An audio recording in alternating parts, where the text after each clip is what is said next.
अस्सलाम वालेकुम दोस्तों, मैं मुख्तियार अॼु मां तव्हांखे सेखारींदुसि 100 पार्ट्स ऑफ बॉडी यानी जिस्म जे मुख़्तलिफ़ हिस्सनि जा नाला।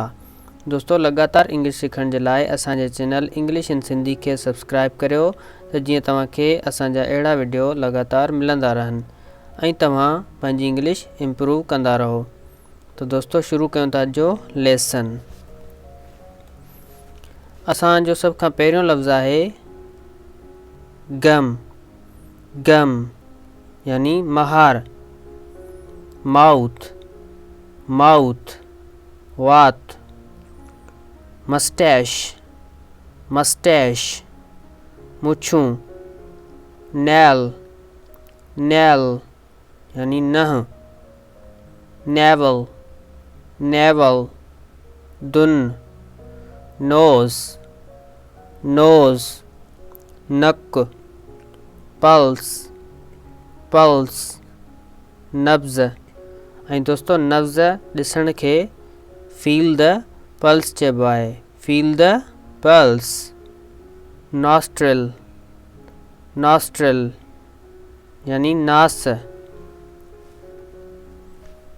हैंड हैंड हथ। पाम पाम यानी तिरी।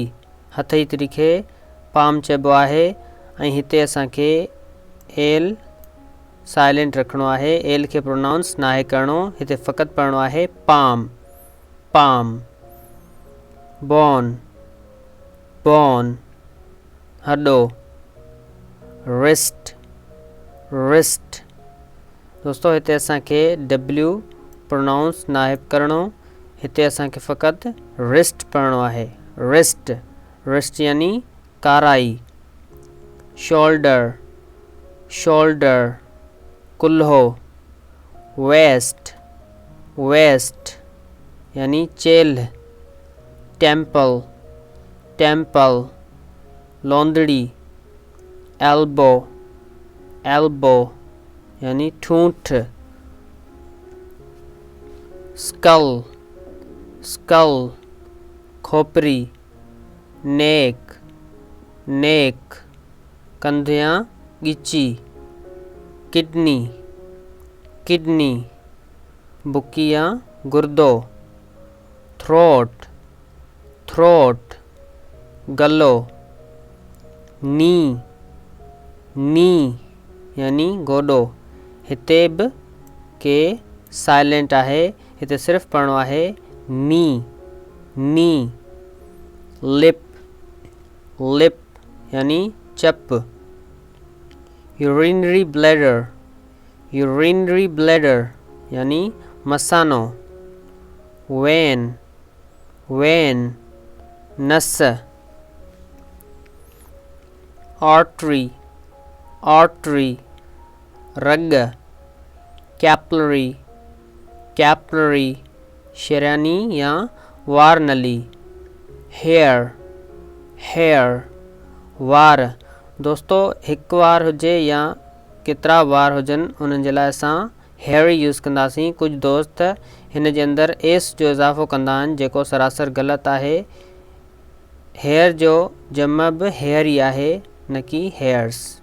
इन लाइ तव्हां जॾहिं बि वारनि जी ॻाल्हि कंदव त उते तव्हां हेयर ई इस्तेमालु कंदव। हेयर। टंग टंग यानी ज़ुबान। पैंक्रियास पैंक्रियास लबलबो। ट्रैकिया ट्रैकिया साह जी नाली। साह जी नाली खे विंड पाइप बि चयो वेंदो आहे। Wind pipe.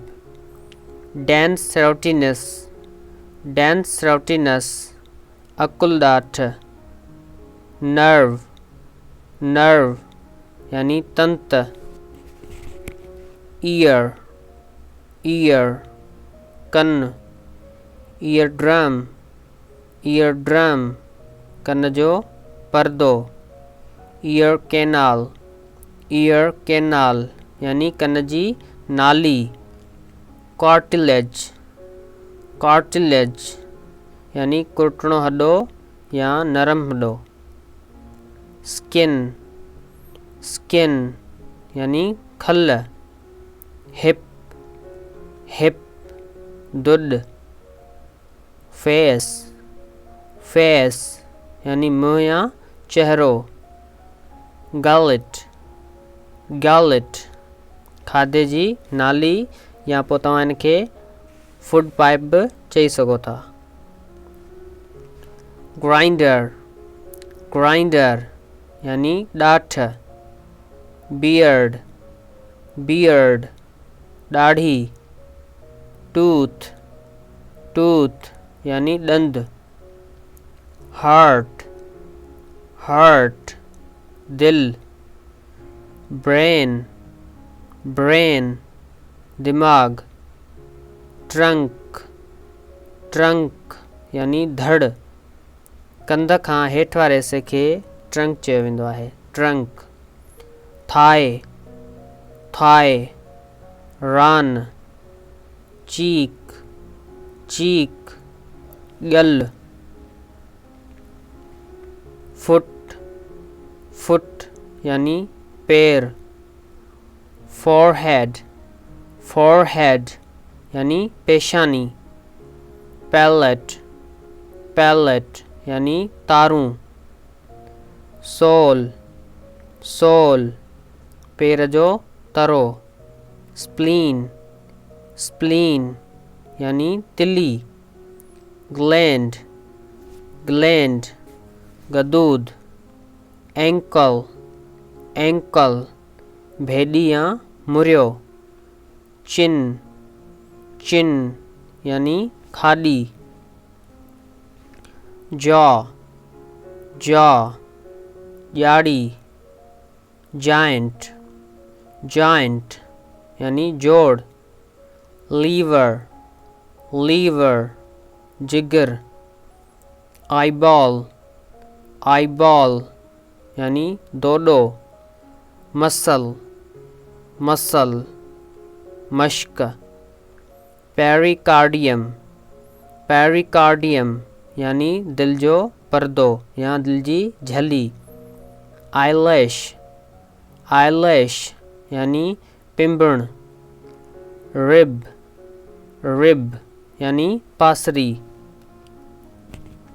आईलिड आईलिड अख जो छपर कॉफ कॉफ यानी पिन्नी हिते एल प्रोनाउंस नाहे करणो एब्डोमन एब्डोमन पेट belly belly पेट स्टोमक स्टोमक यानी मैदो कुछ दोस्त इनके स्टोमच पढ़ंदा आहिनि जेका ग़लति प्रोनंसिएशन आहे हिन जी सही प्रोनंसिएशन स्टोमक आहे स्टमक बैक बैक यानी पुठ या पुठा लंग लंग फिफड़ टो टो आंगुर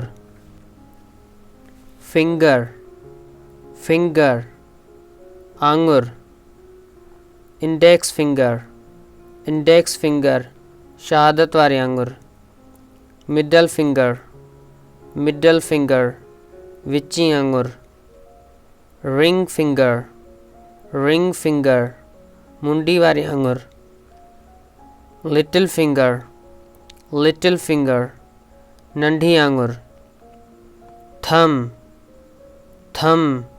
यानी हथ जो अंगूठो दोस्तों इते तव्हांखे बी नाहे पढ़णो सिर्फ़ पढ़णो आहे थम हील खुड़ी आर्म यानी बाह प्यूपिल अख जी माणकी आर्मपिट यानी बगल गॉल ब्लैडर यानी पित्तो पोर मसाम पार्टिंग यानी सींध बैकबोन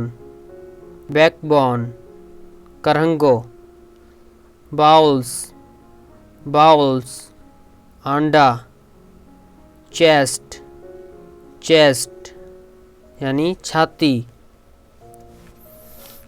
eye eye अख, nape nape मणको, eyebrow eyebrow यानी भिरूं, head head मथो, fist fist यानी मुक्क, blood blood रक्त, knuckle knuckle यानी आंगुर जो जोड़, lock lock यानी वारन जी चग,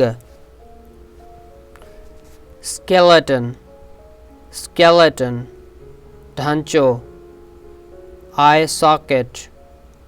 socket यानी अख जो खोपो, lobe पापड़ी, uvula यानी काकड़ो। ऑल राइट एवरीवन, उम्मीद करियां थो तव्हां हिन सबक मां काफ़ी नवां वर्ड सिखिया हूंदा। जेकॾहिं तव्हांखे हीअ वीडियो पसंदि आई आहे त लाइक करियो, कमेंट करियो ऐं चैनल अञा ताईं सब्सक्राइब नाहे करियो त हींअर ई सब्सक्राइब करियो। इंशाअल्लाह जल्दी मिलंदासीं हिकु नए वीडियो सां गॾु। अल्लाह हाफ़िज़।